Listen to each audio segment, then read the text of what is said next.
kusengenya kwa vitendo na kuna kusengenya kwa ishara. Kwa hiyo hawa ni wale walioonekaniwa kwamba kazi yao ni kufanya nini? Wakipigwa na wakitoa moto kutoka katika tupu zao na ukitoka katika vifua vyao. Inshallah tulinde. Bwana Mtume alayhi salatu wasallam anasema nikaona wanaume ambao kwamba wanaachiliwa kutokana na vimondo vya moto vinaingia katika vifua vyao na katika macho yao na vinatoka katika upande wa nyuma zao. Nilipouliza hawa ni kina nani, Sayyidina Jibril akaniambia kwamba hawa ni wale ambao kwamba wanawasengenya watu tena kwa mambo ambayo ni urongo, kwa sababu kuna al-ghiba kuna na al-buhtan. Ikiwa ni ghiba ni kwamba mtu amefanya kitu kwa ukweli, lakini wewe unasema kando na namna ambayo yeye mwenyewe akiwa huwezi kusema, hii ni ghiba. Lakini al-buhtan ni kumzulia mtu bwana mwana fulani hata usikae naye yule bwana kuna moja mbili tatu kumbe ni urongo, hiyo inaitwa al-buhtan. Adhabu yake ni kama hiyo kwamba tumeitaja. Naam, wanapigwa na vimondo vya moto katika vifua vyao na macho yao vinatoka nyuma ya shingo zao. Naam. Bwana Mtume alayhi salatu wasallam anasema nikaona wanawake ambao kwamba wametundikwa na nywele zao katika miti ambayo kwamba inaitwa ya az-zaqqum na al-hamim,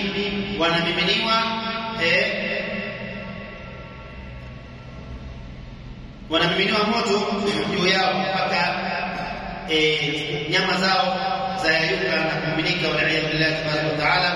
Bwana Mtume alayhi salatu wasallam alipouliza Sayyidina Jibril kwamba hawa ni kina nani, akasema hawa ni wanawake ambao kwamba wanakunywa dawa kwa ajili ya kuwaua watoto.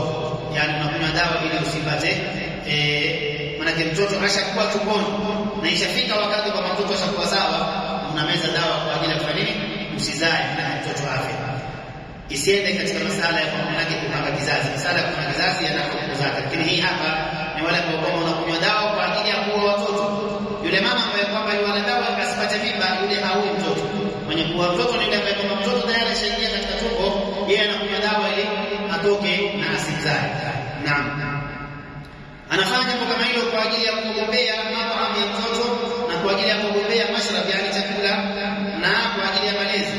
Hawajui kwamba hayo yote yanatokana na Mwenyezi Mungu Subhanahu wa Ta'ala. Mwenyezi Mungu anasema wa ma min dabbatin fil ardi illa 'ala Allahi rizquha, hakuna chochote kilichokuwa katika ulimwengu isipokuwa riziki yake iko kwa Mola Subhanahu wa Ta'ala.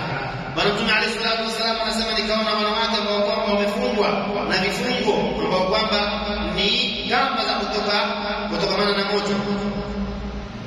Naam, na vifua vyao vimefunguliwa na mroroko wa moto unatoka katika matumbo yao. Alipoulizwa Sayyidina Jibril kwamba hawa ni kina nani, anasema hawa ni al-mughanniyat allati yamutna min ghairi tawbatin. Hawa ni wale wanawake ambao kwamba kazi yao ni musician, hawa waimbaji, wanawake ambao kwamba wanaghani, yani kuimba nyimbo ambazo kwamba si za halali na nyimbo ambazo kwamba ni haramu, kisha wakafa bila ya kutubia. Hawa ndio adhabu yao itakuwa namna hiyo. Anasema nikaona wanawake ambao kwamba katika vichwa vyao kuna qatirani na manyoka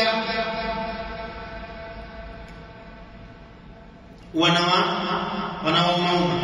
Niliposema hawa ni kina nani, nikaambiwa kwamba hawa ni wale ambao kwamba wanaomboleza. Kuomboleza ni mtu kulia na huku yuwazungumza, mwanangu alikuwa hivi, alikuwa vile, jana tu alikuwa hapa, na huku yualia ni mkono. La'ana Allahu an-naihata wal mustami'a. Bwana Mtume alayhi salatu wasallam anasema Mwenyezi Mungu amemlani mwanamke mwenye kulia akiomboleza na yule mwenye kumsikiliza pia. Afadhali ukisikia mwanamke yualia na anaomboleza, wewe ishia, ondoka zako. Badala ya kwa uwezi kunyamazisha, afadhali unyamazishe, unasifu benaswa, akisikiliza sawa unapata thawabu. Asiposikiliza uko unaendelea na laana yashuka pale. Wewe fadhali wewe ondoka zako uende zako. Hawa adhabu yao ni kuwekwa adhabu za moto katika vichwa vyao na manyoka wakao wanaoruka. Naam. Na wale ambao watakufa bila ya kutubia, yani yoyote ambaye atafanya jambo la makosa kisha akatubia, huyo hapati adhabu hizi. Anasema nikaona wanawake na wanaume ambao kwamba wako ndani ya moto wa Sa'ir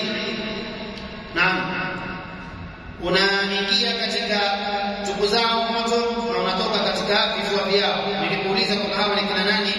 Sayyidina Jibril akasema hawa ni wale ambao kwamba wanakula mali ya mayatima kwa dhulma, wanakula katika matumbo yao hali ya kuwa ni moto, na hao wataingizwa katika moto wa Sa'ir.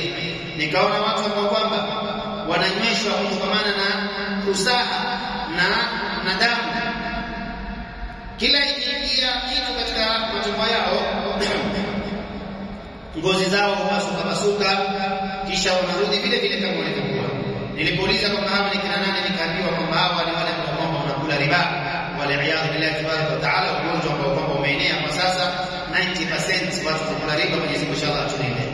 Anasema nikaona wanaume na wanawake ambao kwamba vichwa vyao vimezungushwa na moto wa jahannam na vinamiminiwa moto ambao kwamba ni wa hamim na zamharir. Naam, kila wakifanywa hivyo ngozi zao na nyama zao zamiminika. Nilimuuliza kwamba hawa ni kina nani, nikaambiwa kwamba hawa ni wale ambao kwamba wanatia uadui baina ya watu kama ilivyopita. Asema nikaona wanawake ambao kwamba miili yao imefutwa, manake nyuso zao zimefutwa na miili yao imekuwa meusi kama moto ule ambao kwamba umeitwa al-qatran. Fakultu man haulai, alimuuliza kwamba hawa ni kina nani, akaambiwa kwamba hawa ni wale ambao kwamba wanabadilisha nyele zao kwa ala ambazo kwamba wako dawa kwa sababu hazifai, na wanabadilisha maumbile ya Mwenyezi Mungu Subhanahu wa Ta'ala. Kwa hiyo adhabu yao itakuwa namna hiyo.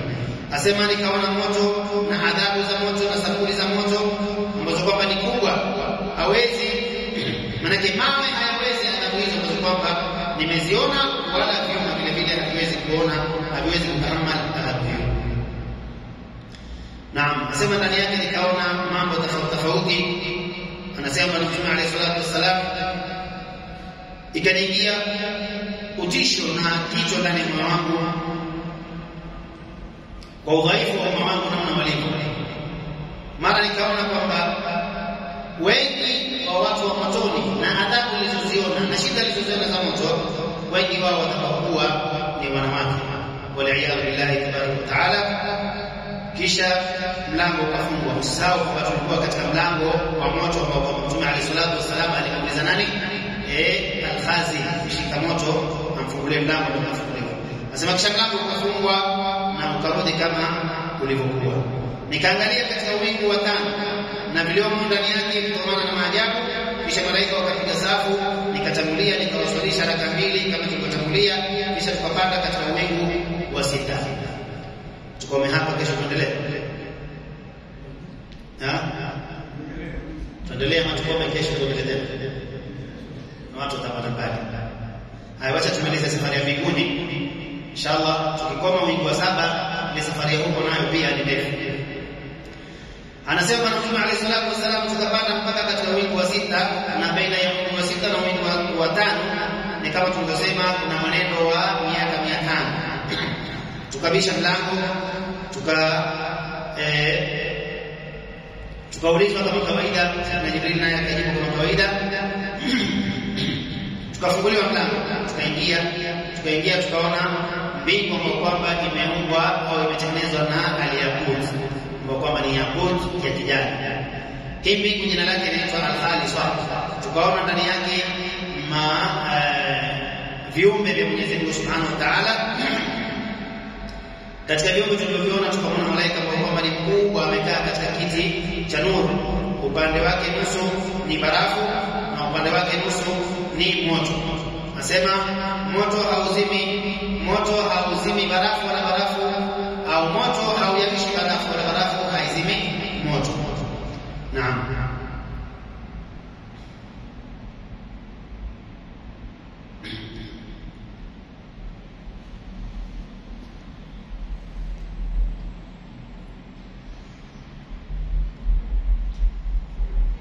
Huyu malaika alikuwa akisema kwamba Allahumma alif baina qulubi ibadika almu'minina ala ta'atika wal malaikatu taqulu amin. Alikuwa akiomba dua kama yule malaika tunaona kule, anasema kwamba Mwenyezi Mungu tia ulfa na mahaba katika nyoyo za waja wako waumini, kutia ulfa juu ya taa, yani wapendekeze kukutii Mola wako au Mola wao Subhanahu wa Ta'ala. malaika wakisema amin.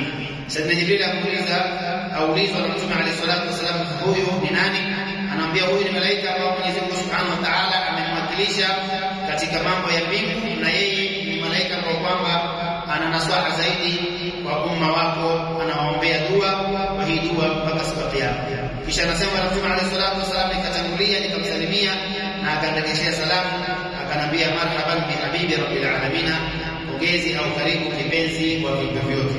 Nikaona mtu ambaye kwamba ni mtu mzima aliyekuwa mrefu, ambaye kwamba nywele zake zilikuwa ndefu, naam, ambazo kwamba zilikuwa zimetengenezwa kwa mpangilio. Naam. Mtu huyu nilimuona alikuwa ametegemea katika fimbo. Nywele zake zilikuwa zikikaribia kufunika mwili wake, ana ndevu ambazo kwamba ni nyeupe katika kifua chake. Nikamwambia Sayyidina Jibril, huyu ni nani? Akanambia huyu ni ndugu yake Musa, ni ndugu yako Musa alayhi wa ala nabiyina salatu wassalam, Musa ibn Imran. Mwenyezi Mungu Subhanahu wa Ta'ala huyu alimboresha kwa kumuita Kalimullah, na Mwenyezi Mungu amejalia kuwa yeye ni kalim, ni mzungumzaji, anazungumza na Mwenyezi Mungu Subhanahu wa Ta'ala. Nenda karibu na yeye na msalimie.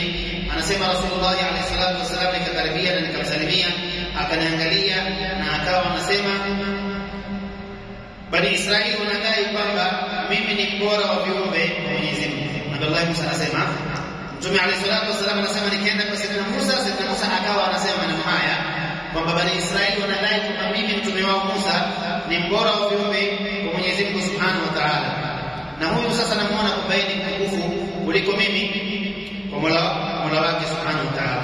Huyu ni mtume wa Quraysh, huyu ni mtume wa Bani Hashim, huyu ni mtume wa Kiarabu, huyu ni mtume wa kutoka Makka ambaye kwamba ni al-Abdhi, huyu ni kipenzi na huyu ni mtukufu ambaye kwamba ni bora. Huyu ni Muhammad al-Amin sallallahu alayhi wa ala alihi wasallam, ibn Abdullah ibn Abdul Muttalib. Nabii Allah Musa akamsifu Mtume alayhi salatu wasallam na kumwonea wivu na kuona kwamba mimi nimesifiwa bure, kwamba mimi ndio akramul khalqi na huyu ndiye bora wa viumbe. Kisha akamwambia marhaban bika bil akhi salih wa nabii nasir.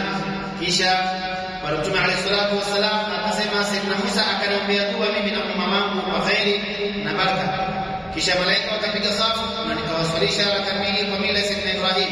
Kisha tukapanda katika wingi wa 7 haraka kama kawaida, na baina ya wingi wa 7 na wingi wa 6 ni masafa ya miaka 500. Kama kawaida tukabisha, tukaulizwa maswali tukajibu, na tukaambiwa marhaban bika wa biman ma'aka fala ni'mal majibu jituma. Nasema tukafunguliwa mlango, tukaingia, mara tukaona uwingu ambao kwamba umeumbwa na adur ambao kwamba ni nyeupe. Dur vile vile ni katika zile ala ambazo kwamba zina thamani. Uwingu ukiitwa al-ajiba wa hiya al-aliya lam asma' fiha sarif. Anasema Mtume alayhi salatu wasallam, ni uwingu ambao kwamba uko juu wa mwisho, maana ni mwingu wa 7. Sikusikia katika uwingu huo maana maandiko au sauti ya kalamu kuandika, na nikaona pia ndani yake malaika wa Mwenyezi Mungu Subhanahu wa Ta'ala. Katika malaika niliona malaika ambao kwamba wanaitwa ar-ruhaniyun. Bwana Mtume alayhi salatu wasallam anasema, nikazunguka upande wa kulia nikaona mtu mzima ambaye kwamba ana uso mzuri, alikuwa na nguo zake nzuri, amekaa katika kiti cha nuru, ametegemeza mgongo wake katika al-Baitul Ma'mur. Naam, na al-Baitul Ma'mur iko upande wa Kaaba ambao Mwenyezi Mungu Subhanahu wa Ta'ala ameisharifisha. Nikamwambia, ya Jibril, huyu ni nani ambaye kwamba namuona? Sayyidina Jibril akamwambia, hadha abuka Adam salawatullahi alayhi, huyu ni babako Adam alayhi wa ala nabiyina salatu wassalam. Nenda karibu na yeye na msalimie. Anasema Bwana Mtume alayhi salatu wassalam, nikakaribia na nikamsalimia, na akanirejeshea salamu vile vile, na akanipa pongezi au akanipongeza kwa matukufu kutoka kwa Mola wangu Subhanahu wa Ta'ala. Akanambia marhaban bil ibn salih wa nabii salih au nabii nasir. Akanipa bishara na akaniambia khairi, akanambia kwamba khairi ni ya wewe Muhammad na umma wako mpaka siku ya Kiyama. Naam. Na hakika si nyingine Mola wako aliyokuita leo na amekuinua ili aende akakuamue na akusalimie na apate kukutukuza na kukirimu. Nikaona Al-Baitul Ma'mur na ndani yake kuna mataa kwa kwamba ni kutokamana na jawahir na nuru ambazo kwamba zilikuwa zimepangika katika mataa hayo. Naam, baadhi yake ni kutokamana na yakut kwa kwamba ni yakut ya manjano, na baadhi yake ni kutokamana na zabarjad kwa kwamba ni kijani, na baadhi yake ni kutokamana na lulu kwa kwamba ni lulu nyepesi. Mara nikaona malaika wanazunguka katika hizo wanaizunguka Al-Baitul Ma'mur, na mimi nikasimama na nikazunguka kama malaika wanazunguka mara 7.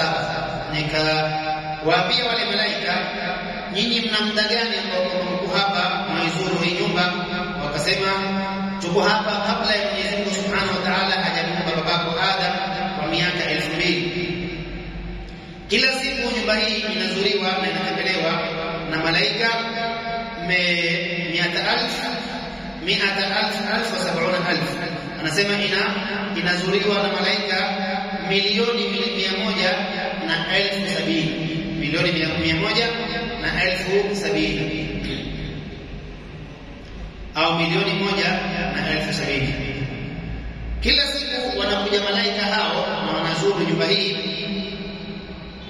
wala hairudi manake dawamu kwa yule aliyeanza kwanza ati malaika maisha yule wa kwanza kutenda. La, kila malaika wanaokuja ni wengine, ni wapya, upate kufahamu malaika ni kiasi gani wingi wao. Naam, mpaka siku ya Kiyama. Mtume alayhi salatu wasallam akasema, kisha nikatangulia mbele yao au mbele yako, nikaenda kidogo, sikumuona Sayyidina Jibril, ikawa shapotea nishamkosa. Ikawa sasa mtu akuulizwa maswali na Mtume alayhi salatu wasallam hayuko. Sasa nafikiri tukomee hapa, itakuwa ni afadhali zaidi, ili tupate kujua Sayyidina Jibril takuja, ili tupate kujua Sayyidina Jibril alienda wapi na lipi ambalo kwamba lilitokezea baada ya kuwa Mtume alayhi salatu wasallam ashafika Al-Baitul Ma'mur na ashaona wale malaika na ashawauliza ile maswali. Sasa wazunguka kidogo kumtafuta Sayyidina Jibril, hamuoni, ashakula kona, ashaishia. Inshallah tukome hapa, na kesho inshallah tutaendelea kama tulivyosema. Tulikuwa tutarajia tusome kwa haraka tupate kumaliza, lakini kwa bahati nzuri au kwa bahati mbaya tulisema ni peji 50, mpaka sasa tuko peji 26. Kwa hiyo tumefika nusu, na hapo inshallah kisa chenyewe pia kiko nusu, kiko katika Baitul Ma'mur. Kwa Baitul Ma'mur safari ya Isra ya ardhini imekwisha na safari ya kupanda mbingu vile vile imekwisha. Sasa tuko na safari ya juu ya mbingu, wa tahaddath amma hasala wala haraj. Inshallah kesho tutakutana tena kwa wale ambao watakuwa na nafasi tuweze kumalizia kesho inshallah.